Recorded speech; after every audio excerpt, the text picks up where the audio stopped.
आइए सभी मिलकर के 3 बार लंबे ओम के उच्चारण के साथ परमपिता परमेश्वर का स्मरण करें। वो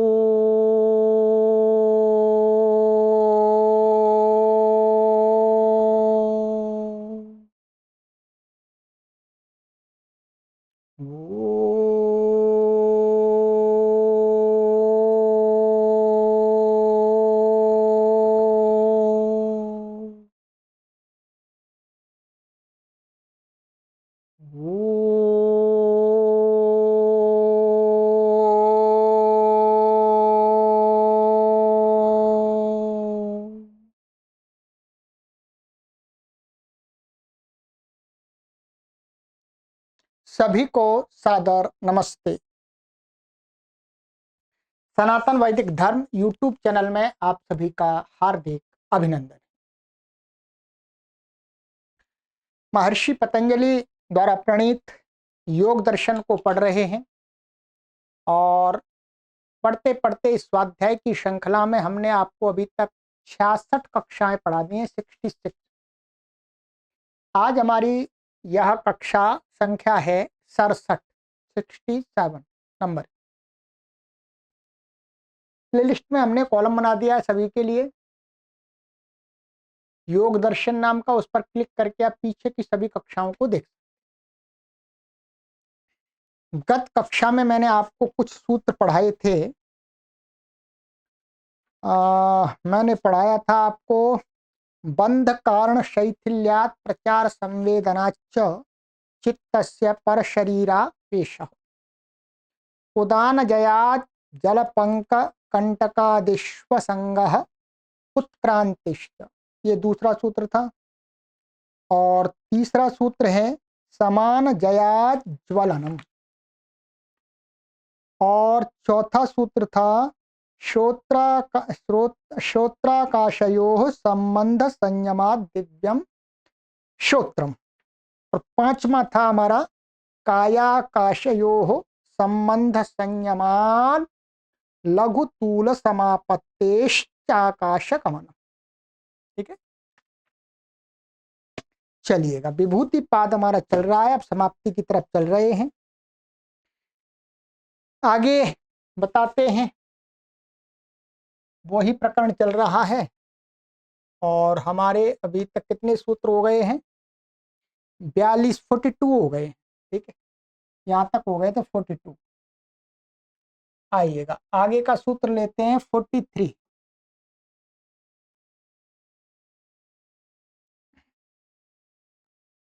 सूत्र है बहिराकल्पिता वृत्तिर्महाविदेहा ततः प्रकाशावरण क्षय। कॉपी को ओपन कर लीजिएगा और पेन को हाथ में ले लीजिएगा। क्या? बहिराकल्पिता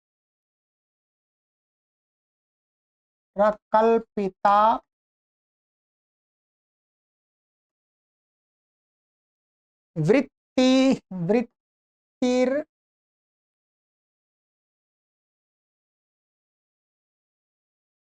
महाविदेहा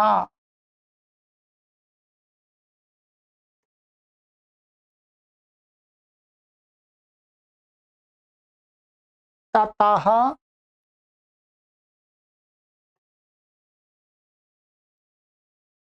प्रकाशा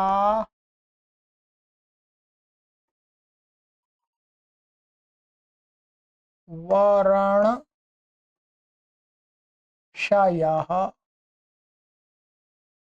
ठीक है, ये सूत्र है। इसमें है कि ये शब्द अलग करेंगे तो बाहि अकल्पिता, बाहि अकल्पिता और वृत्ति ही महाविदेहा ततः प्रकाशावरण क्षय। अब क्रम से देख लेते। यहां पर ये कहते हैं कि जो योगी है, साधक है, वो क्या करता है यहां पर एक वृत्ति बताइए अकल्पिता। क्या है ये? अकल्पिता, यही लिखा हुआ है।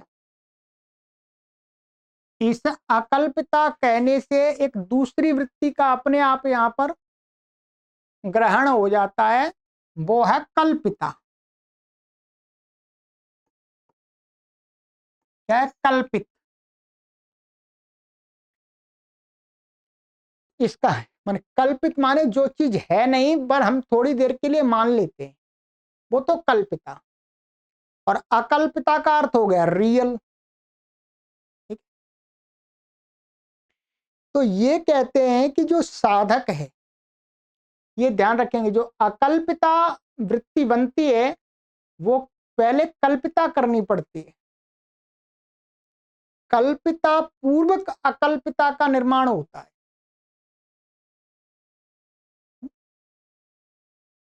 तो यहां पर ऐसा कहते हैं कि जो साधक है वो क्या करता है,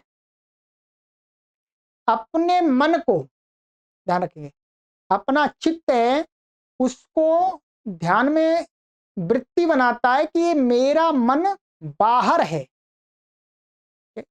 मेरा मन इस शरीर से बाहर है। देखिए चित्त तो शरीर के अंदर ही है, चित्त तो शरीर के अंदर ही है। कहते हैं आरंभ में क्या करता है योगी, बस अपनी एक वृत्ति बनाता है, कल्पित वृत्ति, कि मेरा जो चित्त है वो बाहर है, शरीर से बाहर है, ऐसा सोचता है, जबकि वो होता तो अंदर है। फिर कहते हैं जब लंबे समय तक ऐसा अभ्यास करता है कल्पिता का, ध्यान रखेंगे, लंबे समय तक जब वो ऐसा चिंतन करता है तो फिर क्या है, वही उसका जो वृत्ति है, क्या वृत्ति बन रही थी कि मेरा चित्त बाहर है परंतु है तो अंदर। धीरे धीरे क्या होता है, उसके उस प्रैक्टिस से वो चित्त उसका शरीर से बाहर ही हो जाता है, इनका ये कहना है। वही अकल्पिता, पहले तो शरीर से बाहर कल्पिता वृत्ति से चित्त को बाहर का चिंतन किया, चित्त बाहर है, शरीर से बाहर देख रहा है नहीं अंदर है, पर शरीर के पर देख बाहर रहा। परंतु धीरे धीरे क्या होता है, वो ऐसा अभ्यास करते करते वास्तव में उसका चित्त शरीर से बाहर ही होता है, हो जाता है। जब बाहर चित्त हो जाता है तब उस वृत्ति को बोलते हैं अकल्पिता। अकल्पिता वृत्ति माने व्यवहार, स्थिति, उसको उसको नाम दिया है इन्होंने यहां पर योग शास्त्र में महाविदेहा। उस वृत्ति को, उस स्थिति को कहा है महाविदेहा। जब कल्पिता वृत्ति के द्वारा साधक अकल्पिता वृत्ति को धारण कर लेता है, वो वृत्ति, वो स्थिति क्या हो जाती है उसकी, महाविदेहा नाम। फिर मैं दोहराता हूं, पहले साधक क्या करता है, ऐसा चिंतन करता है मेरा चित्त बाहर है, शरीर से अलग है, शरीर से बाहर है, जबकि होता अंदर ही है। कल्पना की उसने, बस झूठी कल्पना की। अब कल्पना करी उसने लंबे समय तो उसका ध्यान किया ऐसा, तो वास्तव में धीरे धीरे क्या वो उसका चित्त इस वृत्ति के इस वर्ताव के द्वारा चित्त शरीर से बाहर ही निकल जाता है। फिर उस स्थिति को कहते हैं, वो होती है महाविदेह। फिर उस महाविदेहा स्थिति से ततः, फिर उस महाविदेहा स्थिति पर वो संयम करता है, ध्यान रखेंगे। तो फिर महाविदेहा वृत्ति इस पर संयम करने से क्या होता, प्रकाशावरण क्षय, जो ज्ञान के आवरण हैं अर्थात अज्ञान के जो संस्कार हैं वो क्षय माने नाश हो जाते, नष्ट हो जाते, माने उसकी अविद्या नष्ट होने लगती है। बस इतना ही इसका अर्थ है। ठीक है, चलिएगा, तो ये हो गया तो प्रकाशावरण। अब इसके आगे का हमारा सूत्र है कि स्थूल स्वरूप सूक नहीं, ये 43 था। हाँ ठीक है।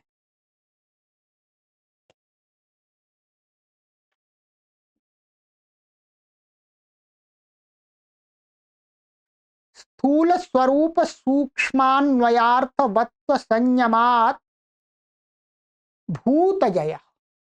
अब आगे की सिद्धि बताते हैं।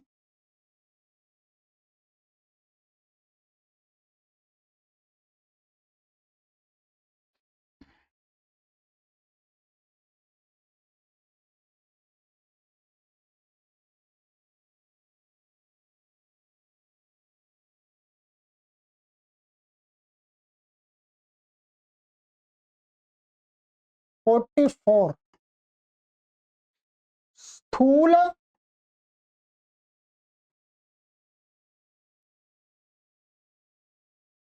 स्वरूप, मैं अलग अलग से डैश लगा के लिख रहा हूं। स्वरूप सूक्ष्म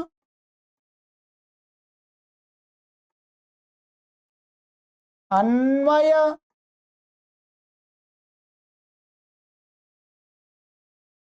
अन्वय अर्थवत्व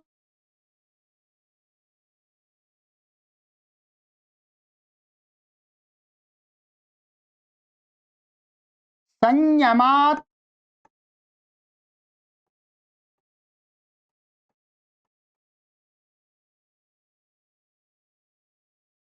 भूतजय।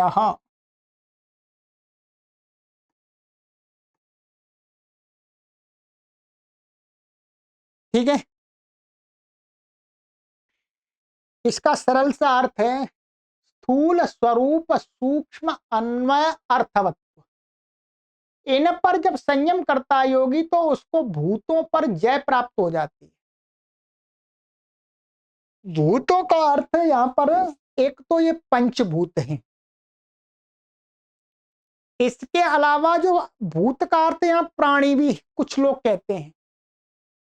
सभी प्राणियों पर वो विजय प्राप्त कर लेता है, माने अपने वश में कर लेता है। अब ये समझना है स्थूल स्वरूप सूक्ष्म अन्वय अर्थवत्व, इन शब्दों से महर्षि पतंजलि जी क्या कहना चाहते हैं, एक एक को मैं आपको यहां से विस्तार से बता देता हूं कि भूत, ये स्थूल स्थूल ये स्थूल ये पंचभूत हैं। इसके अंदर पृथ्वी जल अग्नि वायु और आकाश, ये पांच हैं। इन पर संयम करता है, एक एक पर संयम करता है तो उसे भूतों पर विजय प्राप्त होती है, भूत उसके वश में आ जाते हैं। भूत वो वाले नहीं है, पीपल वाले भूत नहीं ये वाले असली भूत। ठीक है, पीपल वाला भूत तो काल्पनिक है ना, कल्पित है, रियल नहीं। तो ये, और ये तो हो गया इन पर। ठीक है, और दूसरा है स्वरूप। स्वरूप से यहां पर क्या लिया है कि जो पंचभूतों का जो स्वरूप है वास्तव में, पृथ्वी जल आकाश, वो क्या है, तो पृथ्वी है वो गंध रूप है। क्या है, पृथ्वी गंध रूप है, जल रस रूप है, और अग्नि उष्ण रूप है, उष्णता, और जो वायु, वायु कंपन रूप है। माने इनका अपना स्वरूप बता रहे का, वायु का स्वरूप क्या है, कंपन, और आकाश का स्वरूप है अवकाश। तो इन पर जब ध्यान संयम करता तो भी भूतों पर विजय प्राप्त होती है। और तीसरा है सूक्ष्म रूप। क्या है, ये जो भूत है स्थूल भूत, इनका सूक्ष्म भूत क्या रूप बताया था आपको, शुरू में बताया है ना, गंध तन्मात्र, रस तन्मात्र, और रूप तन्मात्र, स्पर्श तन्मात्र, और शब्द तन्मात्र, ये इनका सूक्ष्म रूप है भूतों का। तो गंध तन्मात्र पर जब संयम करता है, अथवा रस तन्मात्र पर जब संयम करता है, अथवा वो रूप तन्मात्र पर करता है, स्पर्श तन्मात्र पर करता है, शब्द तन्मात्र पर करता है, तो भी उसको भूतों पर विजय प्राप्त होती है। चौथा है अन्वय। ठीक, अन्वय रूप, इसका अर्थ है कि ये जो भूत बने हैं, पंचभूत, इनका अन्य माने इनकी उत्पत्ति कहां से हुई है? सत्व रजस तमस से। इनका ये किसके पीछे है? माने इनसे पहले कौन है? इनसे पहले सत्व रजस तमस। तो सत्व रजस तमस पर जब वो संयम करता है तब भी उसको भूतों पर विजय प्राप्त होती है। ठीक है। और पांचवा है अर्थवत्व। ठीक है। अर्थवत्व का अर्थ है प्रयोजनवान, या कि भूतों में विशेष प्रयोजन होता है। जो पंचभूत है इनका अपना विशेष प्रयोजन है। क्या है? भोग और अपवर्ग। इस संसार का प्रयोजन क्या होता है? भोग और अपवर्ग। जब इस माने पंचभूतों के इस स्वरूप का वो स्वरूप पर संयम करता है कि ये तो भोग रूप है, ये तो अपवर्ग रूप है, इनका भूतों का संसार का प्रयोजन क्या है? भोग और अपवर्ग माने मुक्ति। इस पर से इस भाव पर संयम करता है तो भी उसको क्या प्राप्त होती है? भूतों पर विजय। बस ये इसका विस्तार से जो अर्थ हो सकता है वो मैंने आपको बताया। चलिएगा, अब आगे का सूत्र है हमारा 45। ततोणिमादि प्रादुर्भाव काय संपद धर्मानभिघात। लिखिएगा,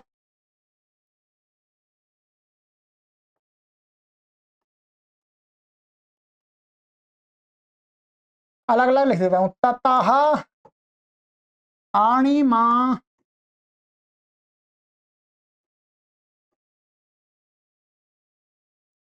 अणिमादि प्रादुर्भाव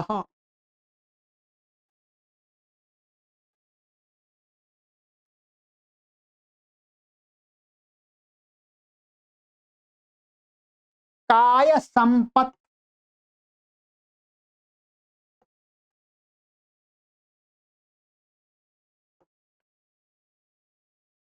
काय संपद भी कर सकते। ठीक, काय संपद धर्मान अभिघात।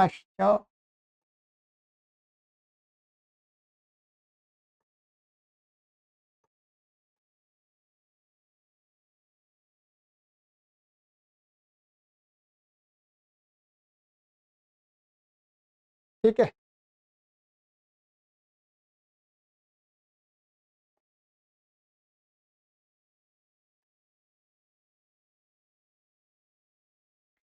कहते हैं ततः, तथा का अर्थ भूत जय। भूतों पर विजय प्राप्त करने के बाद, भूतों को अपने वश में कर लेने से क्या होता है? अणिमादिर प्रादुर्भाव, अणिमादि जो सिद्धियां हैं, अभी यहां पर बताएंगे। अणिमादि सिद्धियां हैं, तो अणिमादि जो सिद्धियां हैं उनकी प्राप्ति, उनकी प्रादुर्भाव होता है, उसके चित्त में अणिमादि सिद्धियां प्राप्त होती हैं। और काय संपत्त, और काय संपत्त उसको मिलता है। काय संपत्त का भी आगे सूत्र आ रहा है। रूप लावण्य बल वज्र सहनत्वानि काय संपत्त, माने काय संपत्त प्राप्त होता है। और धर्मानभिघातश्च, और क्या है? जो पृथ्वी आदि के जो धर्म हैं, माने धर्म क्या है? जैसे पृथ्वी का धर्म गंध है, और उसका जल का धर्म क्या है? रस। ऐसे ही आगे दूसरे जो धर्म हैं, रूप रस गंध स्पर्श है शब्द, ये उसको, ये पंचभूतों के अनभिघातश्च, ये उसकी साधना में बाधक नहीं बनती। उसकी साधना किसी भी प्रकार से गंध से भ्रष्ट नहीं होती, किसी भी प्रकार के रस से उसकी साधना भ्रष्ट नहीं होती, उसकी किसी भी स्पर्श अथवा शब्द अथवा किसी रूप से उसकी साधना भ्रष्ट नहीं होती, ये उसको उपलब्धि होती है। ठीक है। अणिमादि 8 सिद्धियां हैं। अब मैं उस पर बात कर लेते हैं, ठीक है।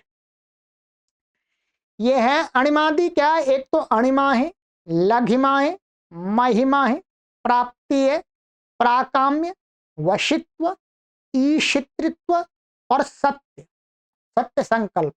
ये 8 सिद्धियां हैं, उनको अणिमादि शब्द से कहा है। दोबारा सुन लीजिए, लिख भी सकते हैं आप। एक तो अणिमा, लघिमा, महिमा, प्राप्ति, प्राकाम्य, वशित्व और ईशित्रित्व और सत्य संकल्प। ये 8 सिद्धियां प्राप्त होती हैं। अब ये 8 सिद्धियां क्या है, इसके विषय में थोड़ा सा जो है यहां पर वो मैं बता देता हूं। अणिमा अणु होता है। अणिमा का अर्थ क्या होता है? अणु। योगी अपने आप को बिल्कुल छोटा आकार का भी कर सकता है, ठीक है। लघिमा, लघु माने हल्का। लघु का अर्थ यहां पर हल्का है, हल्का है, अपने आप को हल्का भी बना सकता है, अपने शरीर को। महिमा, बहुत महान आकार भी बना सकता है, बड़ा। प्राप्ति, प्राप्ति का अर्थ है, कहते हैं यहां पर कि अंगुली के अग्रभाग से चंद्रमा का स्पर्श कर लेता है। अब ये थोड़ा सा विचारणीय बात है, ये कैसे यहाँ पर लिखा हुआ है जी, ये तो अब मैं तो इस पर कोई टीका टिप्पणी नहीं करूंगा। यहाँ पर ऐसा ही लिखा हुआ है कि जो प्राप्ति, प्राप्ति का अर्थ है अंगुली के अग्रभाग से चंद्रमा का स्पर्श कर लेता है। कुछ तो ऐसा लग रहा है जैसे उसमें इस्लाम में, उनके धर्म में ऐसी मान्यता है कि मोहम्मद साहब ने उंगली से चंद्रमा को काट दिया। ठीक है, उनकी मान्यता है। बाकी वो इस योग दर्शन के सिद्धांतों को नहीं मानते हैं, क्योंकि योग का मार्ग बिल्कुल अलग है, उनका मार्ग बिल्कुल अलग है। ये ध्यान रखेंगे। योग का मार्ग क्या है? आपको अहिंसा का पालन करना है, सत्य का पालन करना है, ब्रह्मचर्य का पालन करना है।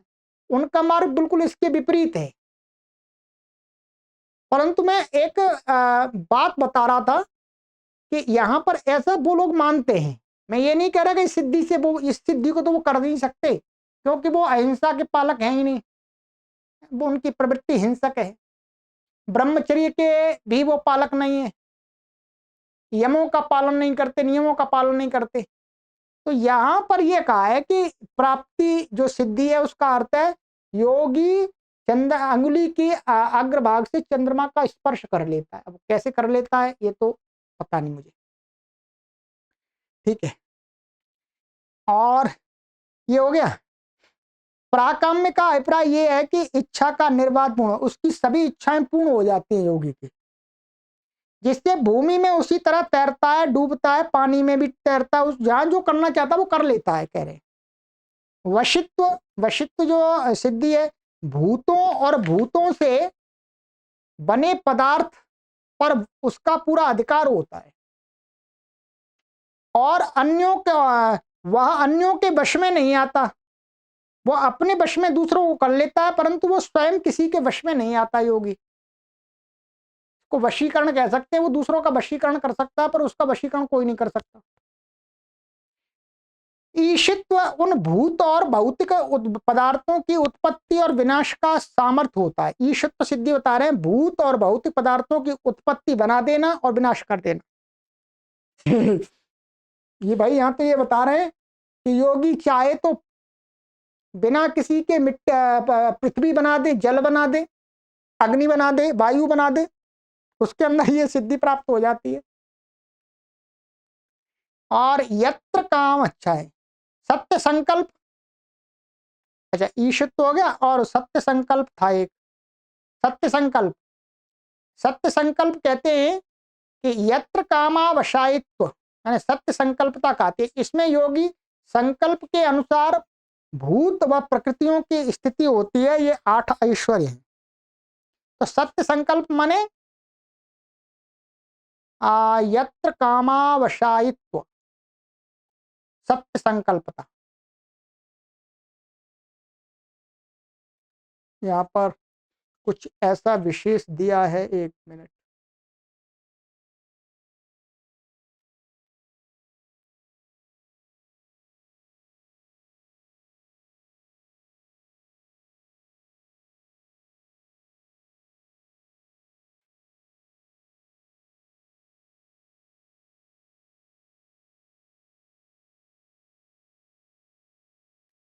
ये दूसरी ये पुस्तक है, इस पुस्तकों में भी भेद है देखिएगा।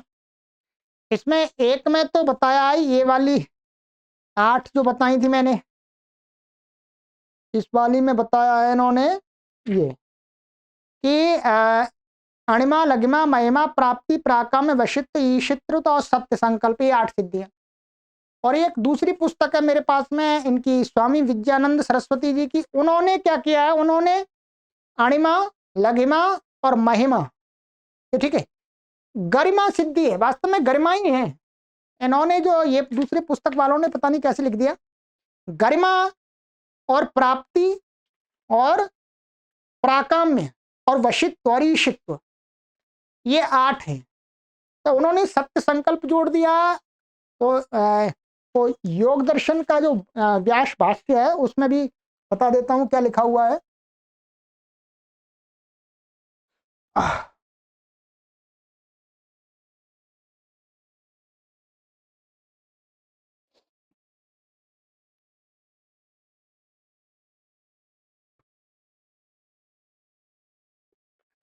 व्यास भाष्य के अंदर यहाँ लिखा हुआ है,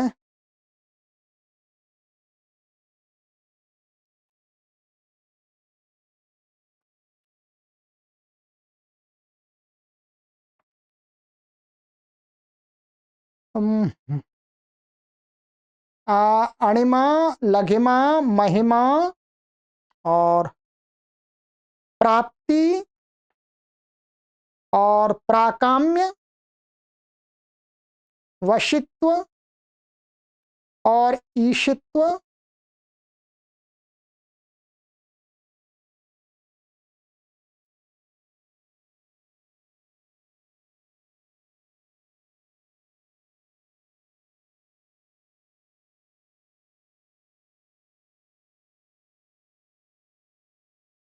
और सत्य संकल्पता, सत्य संकल्प ही लिया है। अब इन्होंने स्वामी जी ने कहां से लिखा है, व्यास भाष्य में तो यही लिखा हुआ है सत्य संकल्प। तो सत्य संकल्प का इन्होंने जो अर्थ बताया है कि जिससे जैसा संकल्प होता है वैसा ही भूतों की प्रकृतियां की व्यवस्था होती है, ठीक है। योगी पदार्थ को उल्टा नहीं करता।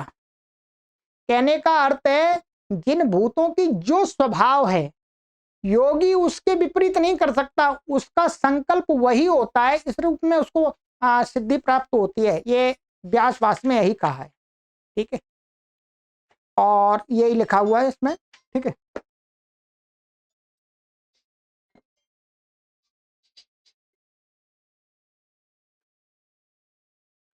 तो ये स्पष्ट हो गया। बाकी जो मेरा अर्थ बताया था वही यहाँ पर लिखा हुआ है कि लगिमा लघुर भवती, वो हल्का हो जाता पूता, तत्र अणिमा अणु भवती, बिल्कुल छोटा हो जाता है, महिमा महान भवती, महान हो जाता है, और वो प्राप्ति अंगुल्यग्रेणापि स्पृशति चंद्रमसम, अंगुली के आगे के भाग से चंद्रमा को छू लेता है, और प्राकाम्यम माने इच्छा न विघाता, उसकी जो इच्छाएं वो पूर्ण हो जाती हैं, उनका कोई अपूर्ण नहीं रहती हैं, ठीक है।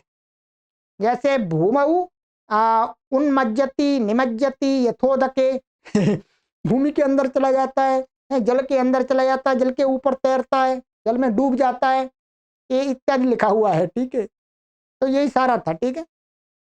अब यहाँ पर काफी विशेष है यहाँ पर, ठीक।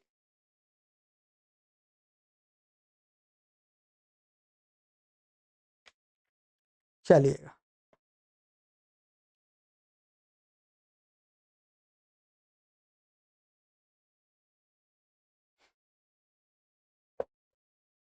ये हो गया हमारा। अब इसके आगे आगे का जो सूत्र है काय संपत, काय संपत क्या होता है, धर्मानव घातश्च बताई दिया मैंने आपको। इनके धर्मों माने उसको, ये इनके पंचभूतों के कोई धर्म उसको कोई बाधा नहीं पहुंचाते उसकी साधना में। अब काय संपत क्या है, काय संपत के लिए आगे सूत्र बनाया है इन्होंने कि रूप लावण्य बल वज्र सहनन स्वानी काय संपत। ये काय संपत्ति प्राप्त होते हैं, तो इसी के बारे में बताएंगे काय संपत्ति क्या है। 46 कहते हैं रूप लावण्य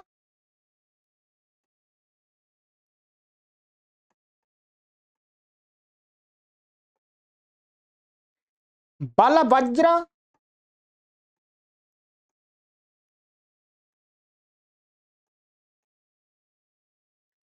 सह संहननत्वानि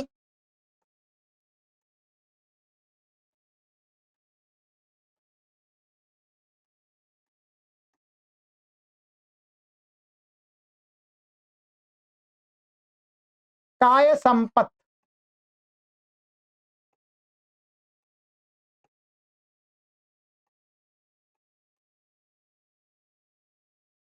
ठीक है, कहते हैं कि काय संपत्ति क्या है, रूप लावण्य बल और वज्र और सहनत्व। ठीक है,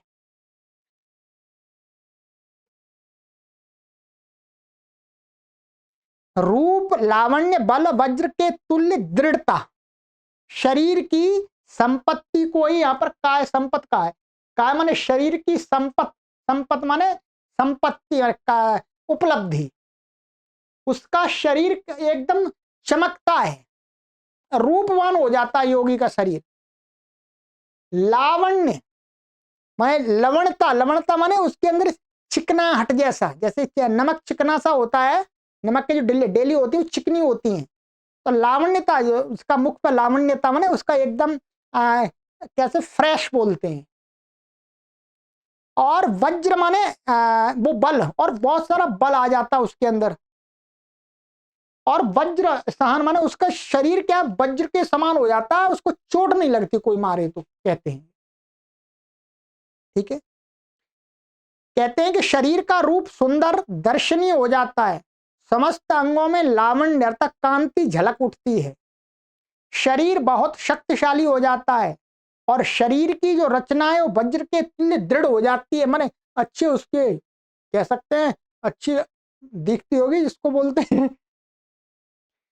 अतः दर्शनीय कांति में अतिबलशाली और वज्र तुल्य शरीर काया, शरीर के चार ऐश्वर्य उसे भूत जय योगी को प्राप्त होते हैं। ठीक है, एक तो रूप प्राप्त होता है, लावण्य प्राप्त होता है, बल और वज्र। ये सहनत्व, सहनत्व माने का वज्र, सहनत्व माने बल, बल की कठोर, वज्र शरीर का कठोरपन, शरीर मजबूत, शरीर की मजबूती वज्र के समान प्राप्त होती है। तो ये काय संपत्ति, काय का अर्थ होता है शरीर, संपत्ति माने काय की संपत्ति माने काय की उपलब्धि हो जाती है भूत जैसे। ठीक है, चलिएगा, तो आज की कक्षा में इतना ही करते हैं, बाकी सूत्रों पर विचार कर रहे हैं और जितना हो सकता है उतना हम अधिक से बता रहे हैं। ठीक है, तो मुख्य रूप से ये हमारे उन पाठकों के लिए सीरीज है जो योग दर्शन के सूत्रों में क्या बातें आई हैं उनको मोटे मोटे रूप में जानना चाहते हैं। ठीक है, बाकी आपको संस्कृत के माध्यम से पढ़ना है तो फिर व्यास भाष्य को मंगाइएगा और पढ़िएगा। सर्वेभ्यो नमः, सभी को सादर नमस्ते। सर्वेभ्यो नमः संस्कृत में निकल गया क्योंकि संस्कृत की कक्षाएं लेता हूं तो एकदम मुख में संस्कृत के शब्द आ जाते हैं। सभी को सादर नमस्ते। ओ